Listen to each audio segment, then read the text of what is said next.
So I'm very excited to be with Fia today, and she has been living in the Amazon for the last decade and serving medicine for the last decade. She was originally born in New York State, and I have found that she is one of the most powerful healers I've ever met, and I am so excited to be able to interview her on this really important topic of ayahuasca and choosing ayahuasca as a potential tool for healing.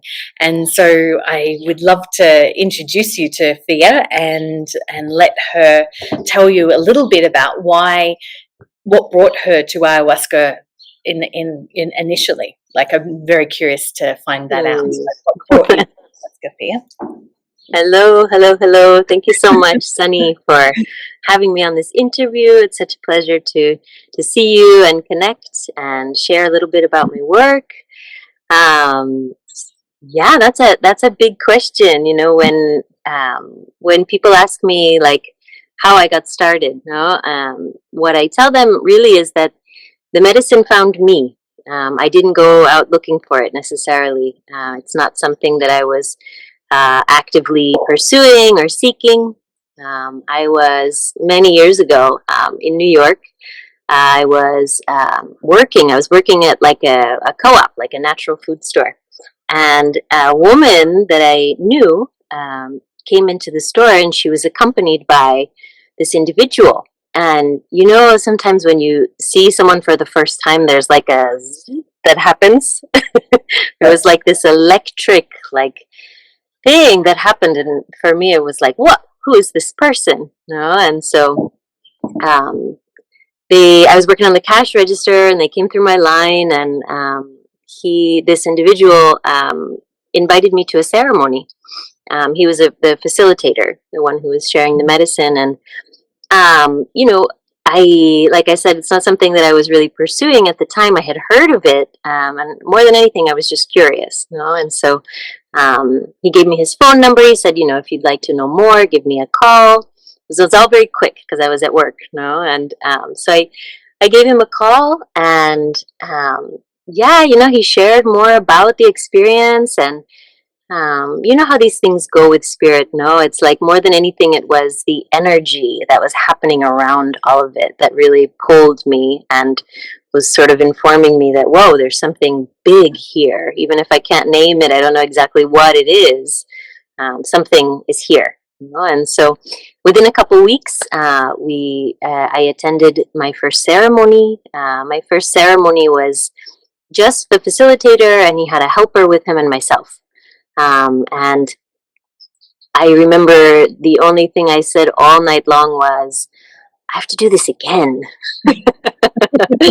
And, from there started the next couple of years there in New York, very frequent participation in ceremonies. This individual sort of very quickly brought me on as like a helper. Helping out, kind of helping people get to the bathroom and cleaning up and things like this, for whatever reason. And after a couple of years, life changed, as it always does, and this individual no longer was coming to the area, no longer offering ceremonies in the area. And for me, it was like my life had changed completely. Everything was different. I felt so different, and there was no going back to the life that I had before. And it was this really big moment for me of, wow, okay, I decided that I would take a year and sort of just integrate all that I had been through. I really wanted to sit with myself and see, what I had really been through and what were the changes that I had experienced, And during that year, I continued to have a very strong presence of the medicine throughout my life, in my waking life, in dreams, in visions, just a really strong connection. And after that, I decided a year, almost to the day of the last ceremony that I had with that individual, I decided to go down to the Amazon. It was time for me to go and to the home of the medicine, and really see what was there for me. And so I did that, and that first trip here to the Amazon was important because I learned a lot about, just, we could say, like, the dark side of the medicine. Hi, doggies. Sweet. Oh. You just want some love. And so, yeah, I learned a lot of really hard lessons in that first trip down here about manipulation and power plays and all kinds of things that can happen when people carry these very powerful medicines. And so Yes. it was really difficult, and it was really a moment for me to really check in and say, okay, where am I at with all of this? And even still, there was this really strong calling and really strong presence. And I don't know if you've ever experienced this in life, but it's like when you're not doing what you're supposed to be doing, nothing works out. And Yeah. so, at the time, I lost my job, my car broke down, I lost my apartment, friendships were dissolving in New York, like everything was just fragmenting. Meanwhile, in Peru, I had all of these opportunities. People were inviting me to come and to volunteer and to do, different things down there. And it was like, okay, I need to pay attention to what's happening here. And so I decided to go back down, even though, I had really been through some difficult lessons that first time. I felt really strongly to continue. And so I went back down, and I stayed for another 5 months. And that was really when I began dieting and really learning the traditions that are really around this medicine and curanderismo, and what is beyond just the singing of the songs in the ceremony. Mm-hmm. Amazing. And so that, like, starting to understand really the traditions and how it was, did that, like, make you feel, because obviously you had many varied experiences up until that point, but did that make you feel more secure in doing the work, like in terms of understanding traditions, or not?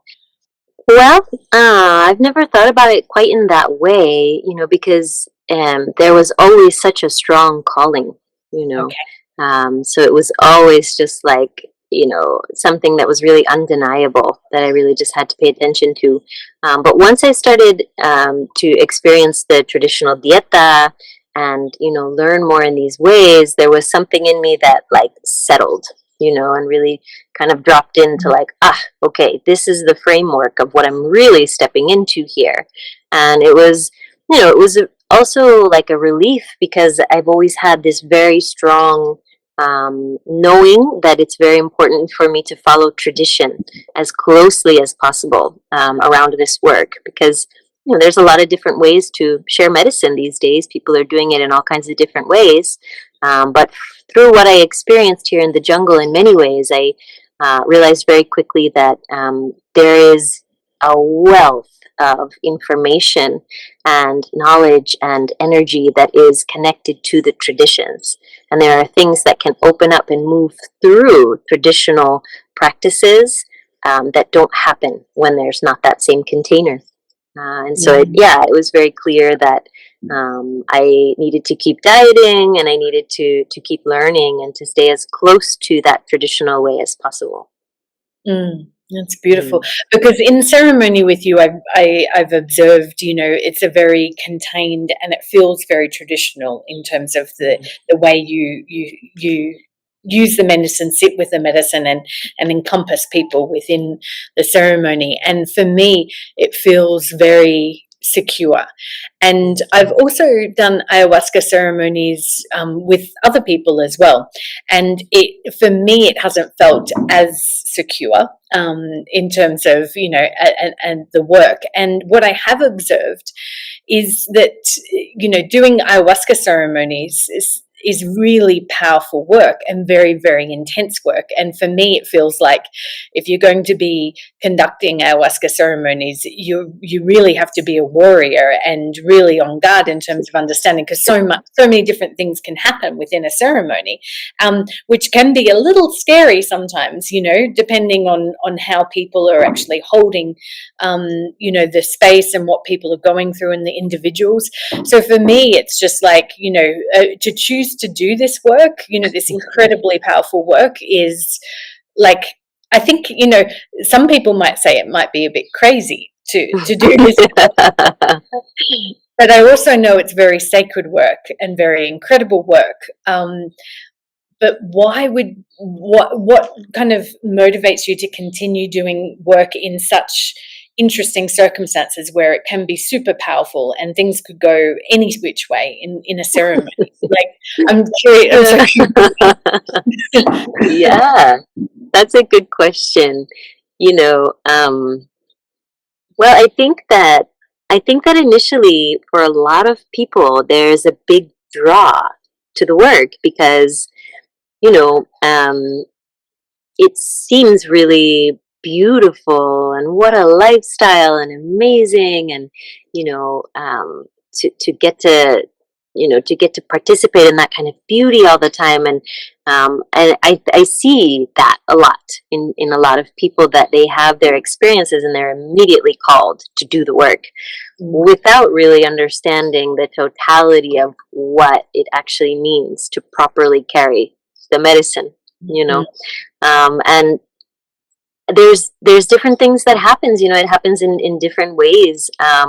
Some people want to do this, they want it, and then other people are called to do it in a different kind of way where it's not so much a choice, and in my personal experience,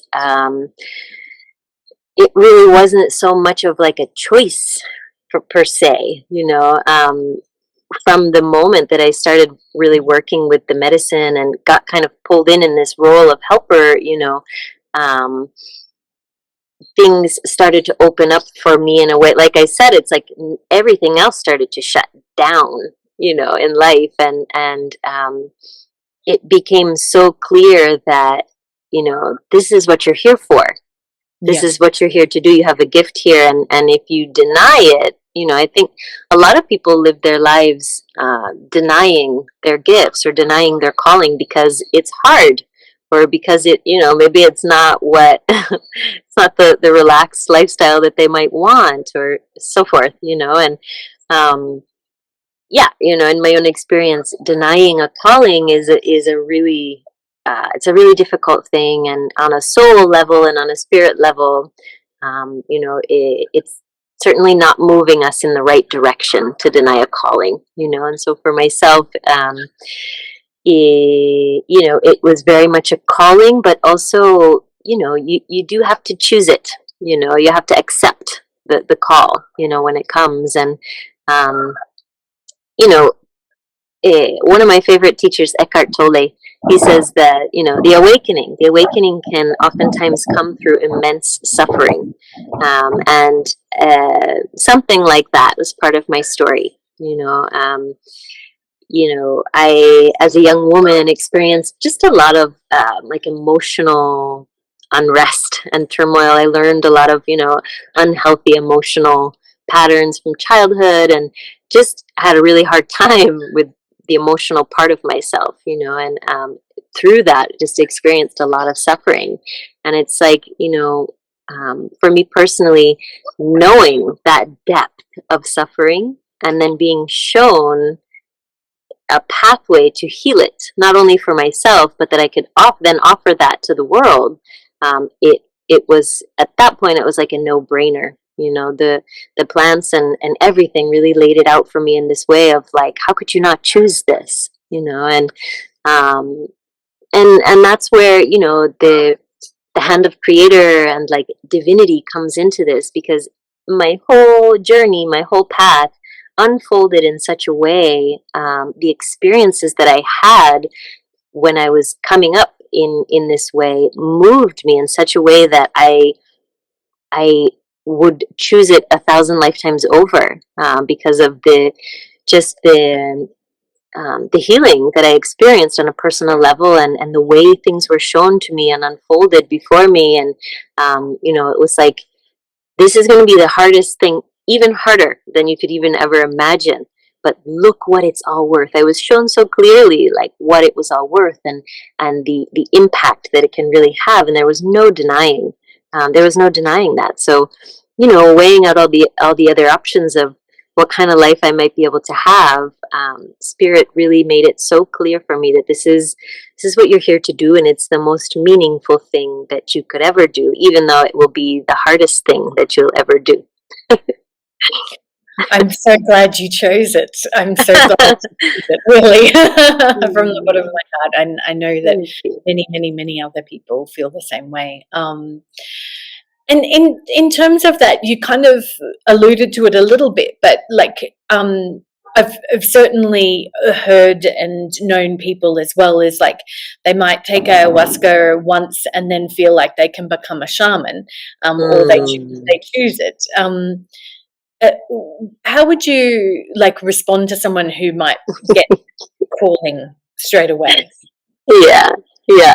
Well, um, oh gosh, we just have no idea. We have no idea, what it actually requires to do this work, and even when you start to learn, there's always more, and it's like, oh my goodness, it keeps going. No, the longer you go, the deeper you go. No, and what I always say to people that feel that call, because it comes up a lot, I receive that a lot from people, and what I say to them is that the journey always begins with your own healing, because this is the foundation. This is the base, where any kind of power that's going to move through you has to move through a clear channel. And so your own healing is the first and most important step in this journey. And, if you can be with all that comes up, if you can find a way through your own tangles of trauma and all the other number of things that we carry with us, if you can find your way through all of that, and if you truly can heal those things and release and liberate yourself from those things, naturally the medicines themselves, the path itself starts to open up before you, um, and that's the first step. And it's also important for people to know that, again, like I said before, there's a lot of different ways to do this practice and to carry medicines. And in this day and age, there are a lot of people who perhaps do it in a more casual way, or, I want to be careful with my words, because there's no judgment. There really is no judgment for all the different ways out there. It's just, there's a big difference between following the traditional path of curanderismo and deciding to just share medicine. It's a big difference. And so for some people are very called to the traditional path of the shaman, of the curandero, and then other people just want to serve the medicine, and so, for people who are really called to do the traditional way, and really anybody, you have to understand that it is a process, and it takes a very long time, years and years and years of dedication and work. And, you can never imagine at the beginning of it how the path is going to unfold. You can never imagine the things that you'll have to face within yourself and come to terms with and release and learn how to have dominion over. You can never imagine when you start out. And so the best way to begin is just to keep doing your healing work. Learn how to sit with yourself. Learn to know thyself. Really. And from there, things will continue to unfold. And it's also important to, if you're serious about wanting to learn this way, to have proper guidance is very helpful. And, in this day and age, it can be somewhat challenging to find a good guide or a good teacher. There's a lot of corruption in lots of spheres and lots of ways in our world, but finding a good teacher, someone that can guide you through, someone that has been down the road that you're walking, is really, really helpful and beneficial to make sure that you're on the right trajectory, and can help you move through all of the things that come up. Mm. Yeah, that's really beautiful. I love that you said that the path to sharing medicine is through your own healing, and I think that's super important for us to remember. And I think in many aspects of whatever type of healer you are, whether you serve plant medicine or not, or do other sort of healing, the healing work is within us, and that's certainly my experience, because I know that I'm a better healer because of the work I do on myself. That's just that's just something I know for sure, and I think that's really, really important, so thank you for sharing that. Absolutely. What I'm also curious to hear your thoughts about is ayahuasca has become extremely popular. Well, I mean, I think it's a term that most people know of. They mostly know about plant medicine these days. The rise of plant medicine has become extremely popular, using a whole range of different medicines. But ayahuasca in particular has become a very well-known tool to take for healing. And I was curious about why you think that is. Why you think that there's a greater popularity with using ayahuasca? Yeah, good question. I think what I have seen and experienced is that there's layers to this. One part of it is that humanity, the human consciousness right now, is going through a big step in our evolution. There are perhaps more conscious people on Earth, conscious, if you will. That can mean a lot of things. We won't go down that discussion at the moment. But there's more conscious people on the Earth now, perhaps, than ever in recorded history, at least in this world. Because they say there's been 5 worlds. And so in this one that we're in now, there is a huge movement of people waking up and learning how to be with their feelings, remembering sacred truths about what it means to be a spirit, having a human experience. And so the effect of that happening branches out into many different dimensions and many different levels of energy and things like this throughout reality, throughout existence. And the other part of this is that I have experienced that the medicine herself made a choice to come up and out of the jungle many years ago. And something for people to understand who are listening to this, who might not know this or think about it in this way, is that ayahuasca is a plant spirit. She is an autonomous being. She is a spirit that can make choices. And sorry about the plane. Yeah, she is her own spirit. And so I have seen that she chose to come up and out of the jungle and reach people at this time because of what's happening throughout our consciousness at this time. Because traditionally ayahuasca was utilized only by the shaman. It wasn't served to common people. And so it was a medicine where, for example, if somebody was sick or if somebody had some kind of problem, you would go to the shaman, the curandero. They would drink ayahuasca. They would journey through the spirit world and find the answer, find the remedy to the illness, or find the solution to the problem, if you will. That changed, obviously, and now people are having this direct experience where they're connecting directly to the medicine. And I really see that it is because what is happening in our evolution, spiritually and consciously on this planet, the medicine decided to come and give people direct access. Because, in a sense, you could say that where we're at spiritually and energetically in the collective now, perhaps is better able to receive this kind of direct connection. Whereas, like, imagine 100 years ago, at least in Europe and in, the first world kinds of places, the the consciousness, the collective consciousness of the people would not have been able to embrace these kinds of experiences in the way that people today are, and so it's this big web of all kinds of things being woven together, to make this happening come about now at this time with this medicine. Mm. I love that you have expressed that ayahuasca is her own energy, that she comes Mm-hmm. out of the jungle to say, hey, let's have a direct experience. And for me, I feel like she's a very, very strong teacher. Like she's an incredible teacher, and like, yeah, from the plant kingdom, and there's so much to learn from that. And yeah, that's a beautiful explanation. So what do you feel is the purpose of ayahuasca? Ooh. Wow, what a question. What is her purpose? Ooh. Well, uh, you know, oh goodness, where do we start? Okay, so the plant kingdom is full. The plants are really our elders.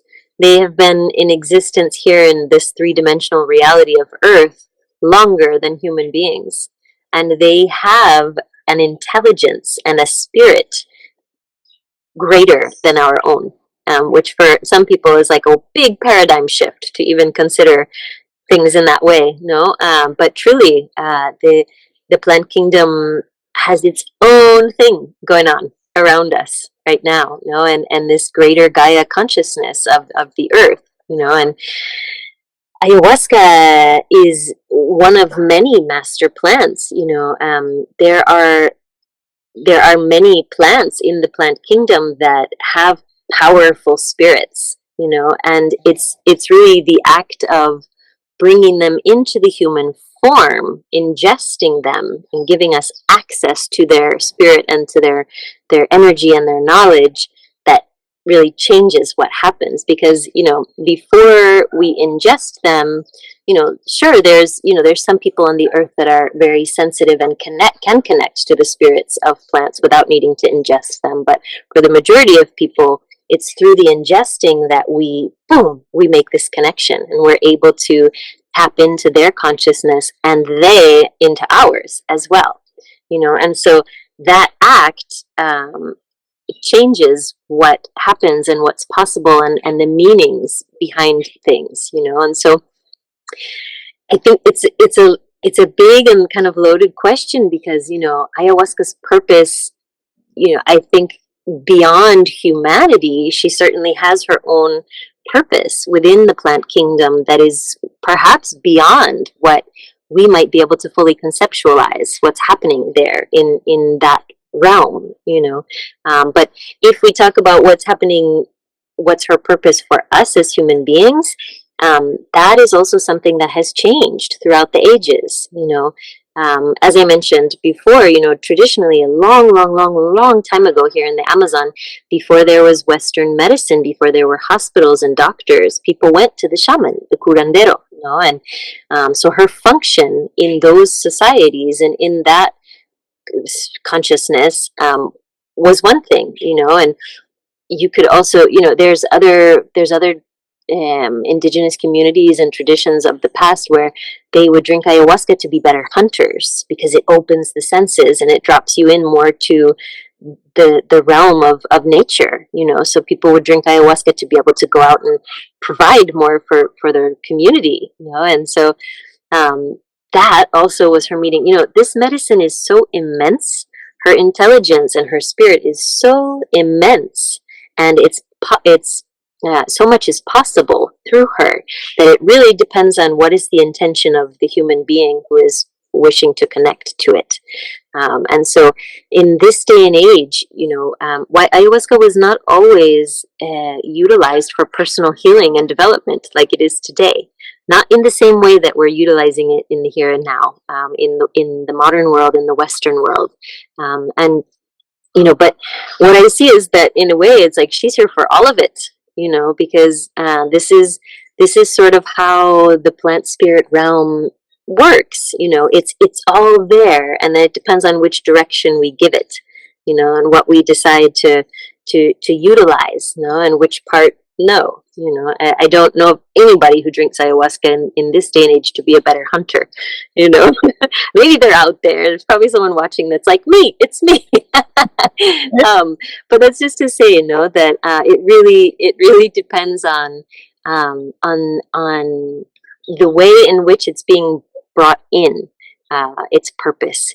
Because it is a medicine that can be given direction in a lot of ways, and in this day and age, the way that we utilize it for healing is very, very powerful. It gives us this direct access. I'm sure you've heard people say, in one ayahuasca ceremony, it was like 10 years of therapy, and so it gives us this opportunity to experience firsthand deep, profound understandings about ourselves, about things that we've experienced, about the nature of reality, all these different kinds of things. And so in the here and now, in this world, in this culture that we're living in, this purpose that it's fulfilling of healing and also reconnecting us to spirit.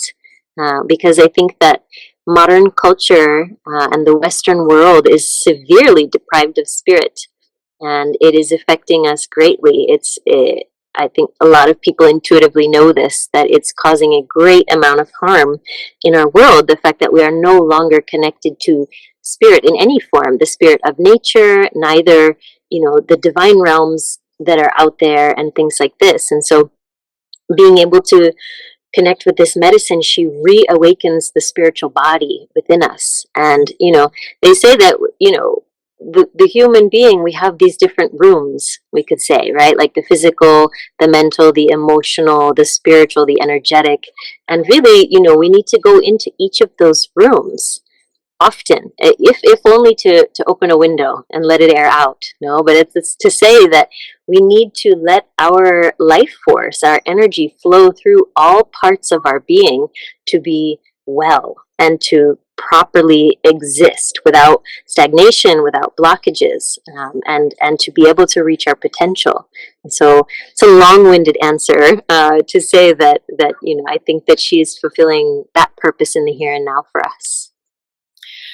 Wow, that's a lot. Yes, and I'm sure that people will need to replay that section because it's a very comprehensive answer spanning multiple centuries, which I love. And yes, and I love the purpose that she is fulfilling. From your perspective, what she's fulfilling now, because I do believe she's an incredible teacher for healing and self-growth and self-development. Mm-hmm. Although I do have, I'm a small little issue with people who say, it's like 1,000 therapies in one night. Mm-hmm. What do you think about that? Like, I'm curious. Well, I'm so glad you brought it up. Yes, thank you. Let's deepen into that, because there's something really important to understand about doing this kind of work and what it means. Ayahuasca is not a magic pill. It is not something, you don't go to ceremony and immediately get healed of all your problems. That's not how this works. So thank you so much for bringing it up, because it's important for people to understand that, ayahuasca will help us to clear out energy. She will help to remove energy from the being through the different purgings and releasings that happen through the ceremony. She will also show you things and help you experience things and realize things in a very direct, firsthand way that, sometimes it's like things you've heard 1,000 times, but finally it hits once you experience it yourself. She's really good at that as well. But it's extremely important for people to understand that she will open the door. She will clear the pathway, clear the energy, and open the door, and you are the one that needs to walk through the door. And that is to say that it's fundamental to receive the maximum benefit from these experiences to take action, each individual, on what we see and what we realize. Because if we go through the experience of ceremony and we realize all these things and we clear out all this energy and we feel so much lighter the next morning, and we don't make any changes in our life, all of it comes right back. We step right back into the same mess and everything gets covered up again. And, and you often hear people say, like, oh, I had the post-ceremony glow for a couple weeks and then I just felt back to the same old, right? And it's like, well, what changes are you making in your life? Because this is really what determines what happens. And, um, you know, utilizing the medicine in this way of healing, we have a responsibility, really, to act on what we see and what we learn. If the medicine shows you, for example, something about your way of behaving, your personality or your character, or a way that you have of interacting in the world that does not serve you or those around you, it's time to do something about it. No? Or if the medicine shows you that you're severely lacking in your ability to express yourself, it's time to step up and try.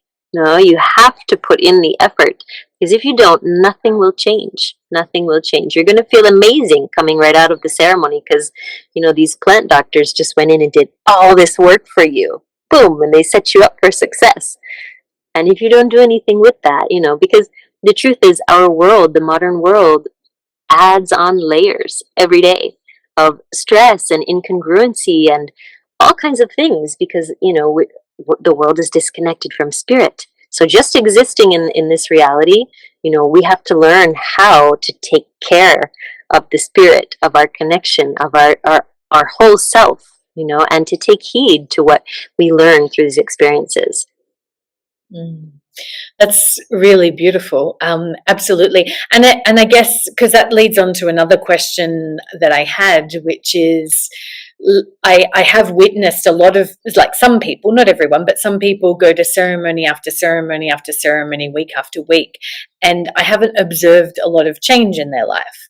And I guess that answers that question. If you don't take action from the ceremony, it doesn't matter how many ceremonies you do, nothing will necessarily change. Like, what's your response to that? Like that? Well, yeah, with that kind of thing, we have to be careful.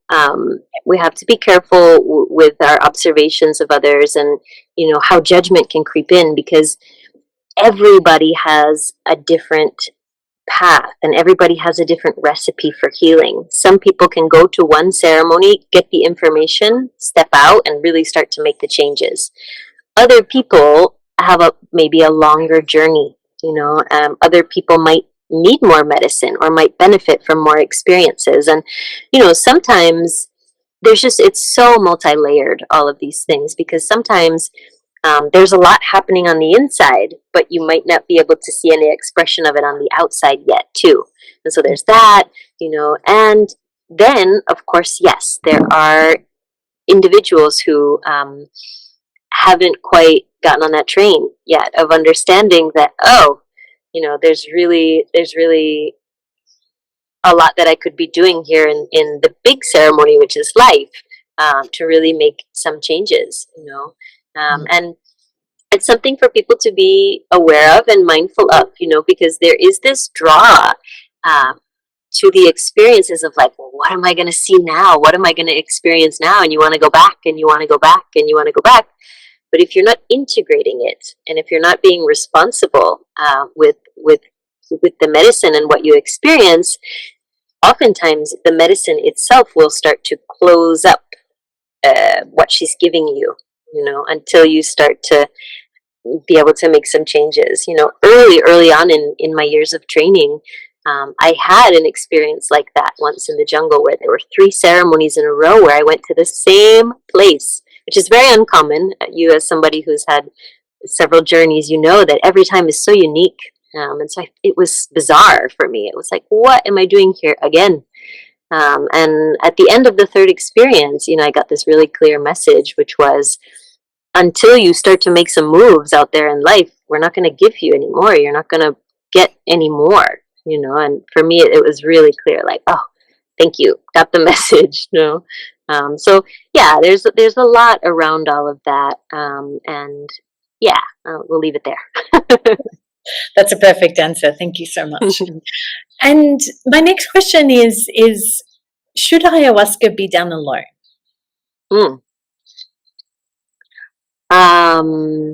No. Okay. Well, again, there's always there's always more than one way to look at things. No, it basically it goes like this. Somebody might do ayahuasca alone and it might be just fine. You know, maybe they'll have a great journey and it's fine and etc. No, um, but that is a chance that's not responsible to take. You know, that's one part of it.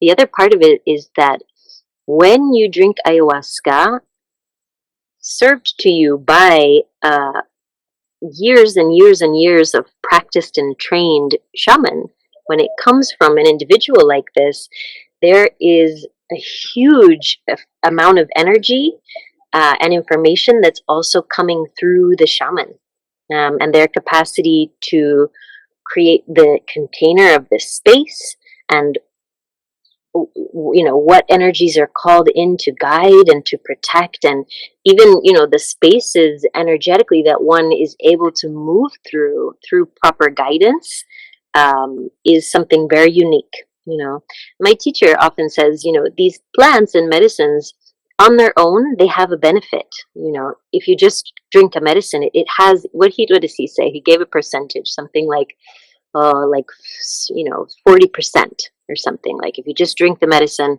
you know, you're going to have an experience, you know, and you may receive benefit, but that other 60% is the cultivation through the curandero or the curandera, you know, and that is this sort of traditional understanding of curanderismo. You know, once you start to understand what it actually means to do this work and what happens to an individual when they go through this necessary preparation to be able to do this kind of work, then you start to understand, oh my goodness, you know, there's so much coming through that individual's energy and their songs and their presence and all of these things, you know, and so you know, I said no because I don't recommend drinking ayahuasca alone. No, I don't recommend it.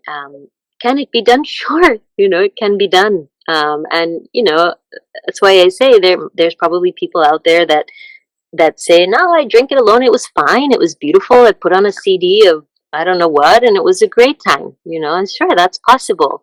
But there's a big difference, you know, and you know, we talk about protection, you know, because we are so opened up energetically and spiritually when we drink the medicine, and this is also part of what happens with the curandero, is that they are protecting you so that you can properly journey and move through these other realms safely.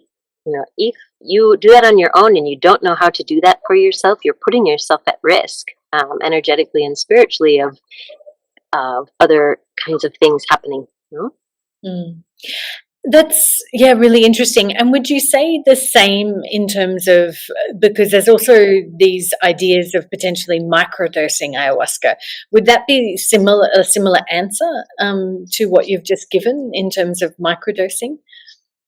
Yeah, you know, honestly, I don't have a lot of experience with microdosing because it's not really a traditional way of working with this medicine. You know, none of the teachers that I know, or the sort of the old school curanderos or shamans, they don't work with this medicine in that way, you know. Mm-hmm. Um, and so, you know, I think that microdosing, you know, it doesn't create the same effect where the spirit sometimes comes up and out of the body and is journeying in the same way. You know, that's not happening, and so um, you know, there's not the same level of protection that needs to happen. But yeah, you know, I can't really speak a lot to microdosing because it's not part of my practice. You know, Mm-hmm. ayahuasca has in this way that I carry, in this way that I've been trained. It has its way to be worked with, and there's a reason for that. And so I haven't really, you know, explored too far out of that.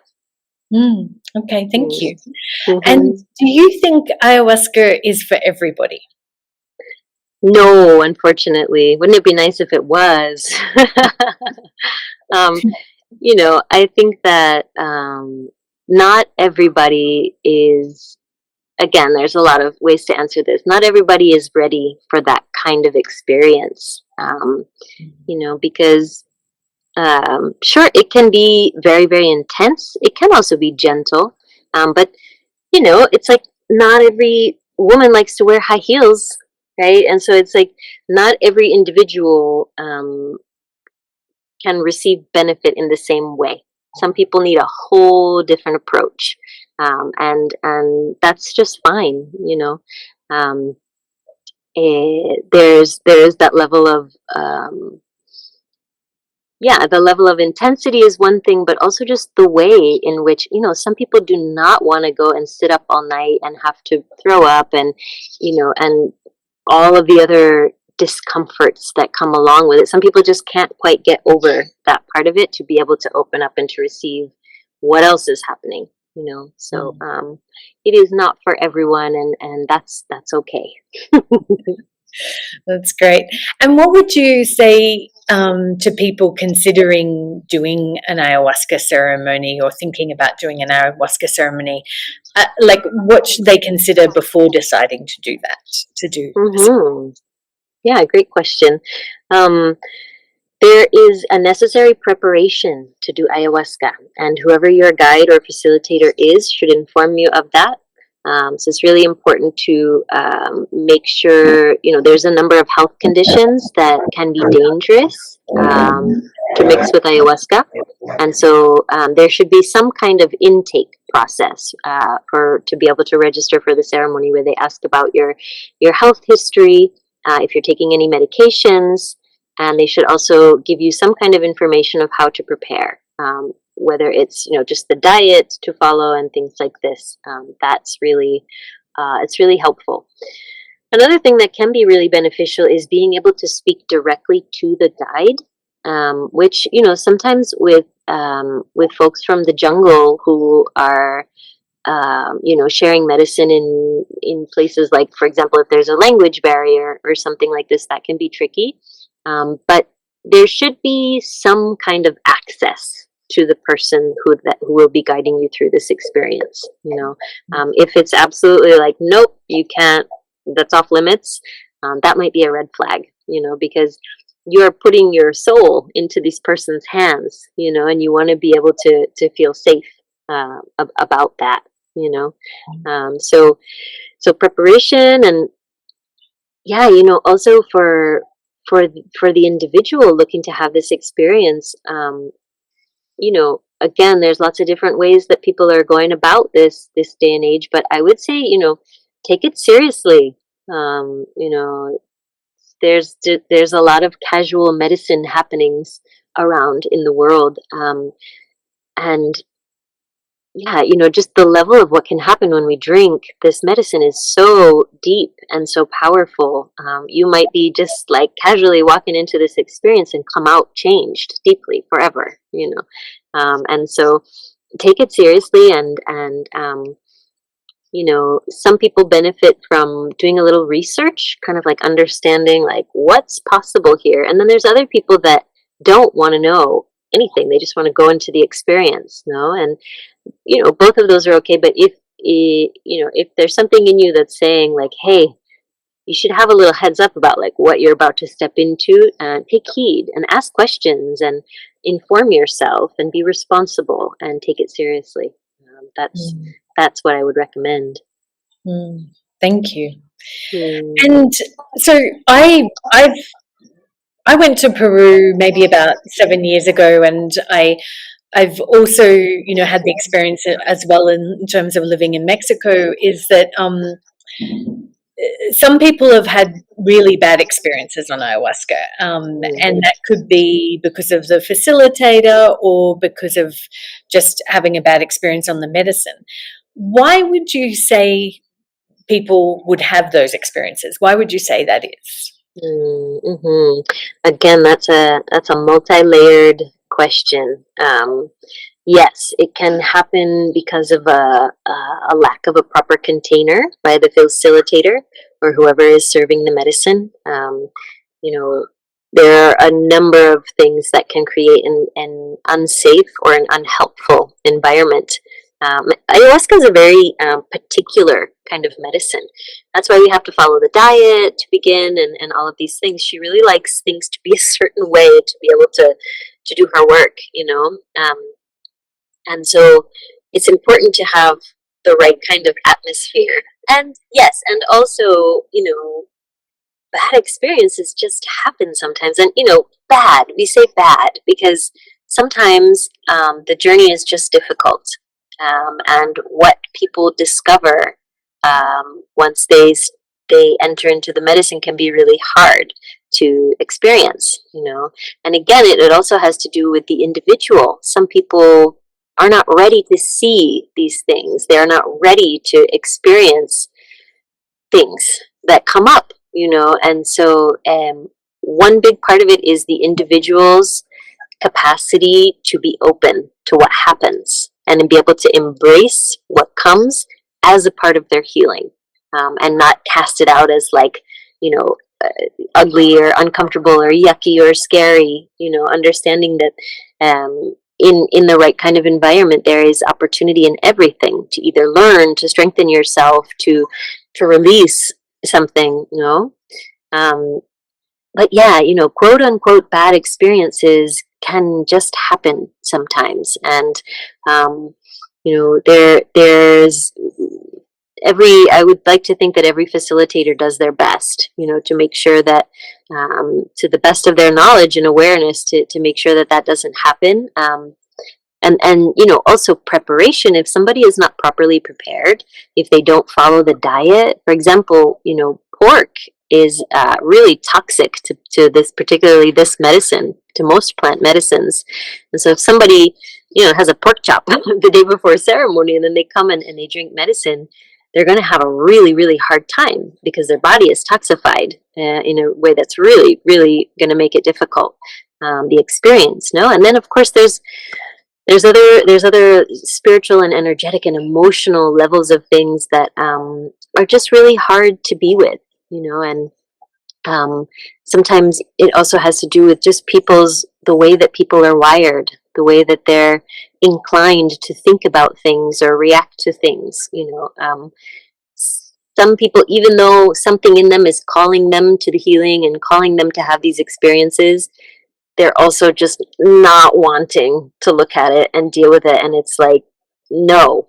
And so even though they go and they show up, then the healing comes. It's not what they wanted. It's not what they expected. No. So it happens in a lot of different ways. And, again, if I could recommend anything to anybody, it's to understand that, if you are in a proper container and you're with experienced guides, there are hard things that come up in this journey, and that is a part of the healing. Healing is not always comfortable and easy. It's often quite uncomfortable, and there is a lot of things that come up that are hard to look at, and if you can orient yourself in a way of understanding that that is a part of your journey, looking at those things, experiencing those things, finding a way through those things is actually a part of your healing and growth. Then it helps to be able to digest an experience like that and actually alchemize it and turn it into something like a compost that actually feeds your own spiritual strength and your own lots of different things. That's great. And what should people look for in terms of potential facilitators or spaces to do ayahuasca? Yeah, well, I'll start this by saying that this is what I think, because again, there's a lot out there, and I may not mention something that somebody else thinks is important, or I may mention something that somebody else thinks doesn't matter, and so each person is going to have to decide, and I certainly don't. I just want to be mindful around that, but. Some kind of connection to tradition, I think, is really important. If you're going to drink medicine with an indigenous person from the jungle, great. There can also be, it's a whole open book because there can also be, there are also indigenous people from the jungle that are out of integrity as well. Just because you're from the jungle and your grandpa's grandpa was a shaman doesn't necessarily mean that you're carrying the medicine in a good way either. So that's not a one size fits all thing. But integrity is a word that I would say it's something that's important. And so being able to look for integrity in your guide. If you're going to sit in ceremony with somebody like myself, for example, who is not indigenous but who's practicing these ways, for that individual to have some kind of connection to traditions, whether it's having a teacher or whether it's frequently going back to the source of where they're learning from, or working, for example, like with Icaros, or they themselves going through purifications and cleansings and their own continuation of their own studies and practices. That is really, really helpful. Certainly not required for somebody to do a good job, but very, very helpful. And yeah, there's a lot. I mean, I feel like I could go on and on about that, but we can leave it there. Integrity is really important, and trust your gut. Because a lot of people, you just don't know when you come into this and you have no experience. You just don't know necessarily what to look for and what's right and what's not right, and that's okay. But understanding that it's something serious. It can also be really beautiful, and that's fine. That's wonderful. That's a gift. But just trusting your instincts, looking for integrity, and making sure that the person that you're going to go through this experience with is taking it seriously as well, and it's not just something that they're doing. That's beautiful. And how would you say people is the best way to integrate ayahuasca? The best way to integrate.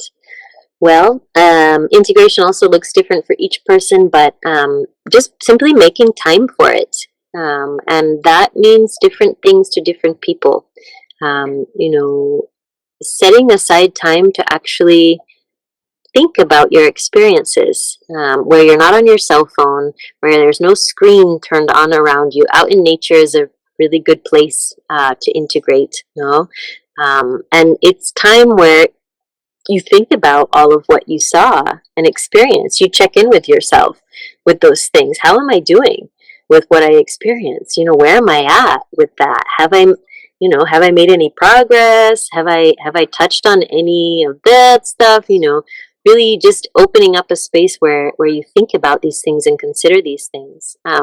Some people also really benefit from integration support, which is really helpful because ayahuasca is something it's something very different from the construct of modern reality, from our society. And so it's a deeply spiritual experience, and like I said, we don't have a space cut out in our culture for spirit, and so to be able to have somebody help you literally integrate that deeply spiritual experience into your life can be really helpful.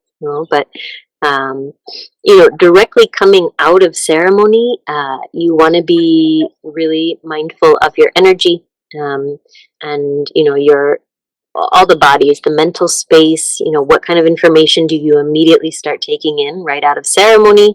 Your physical body. It can be taxing on the physical body to go through ceremony all night. You need to rest and hydrate and eat healthy meals. Resting is really important, actually. After there's a recovery phase after these plant spirit surgeries, and yeah, also just emotionally not putting yourself in any really intense sort of emotional environments directly after. But in the long term, it's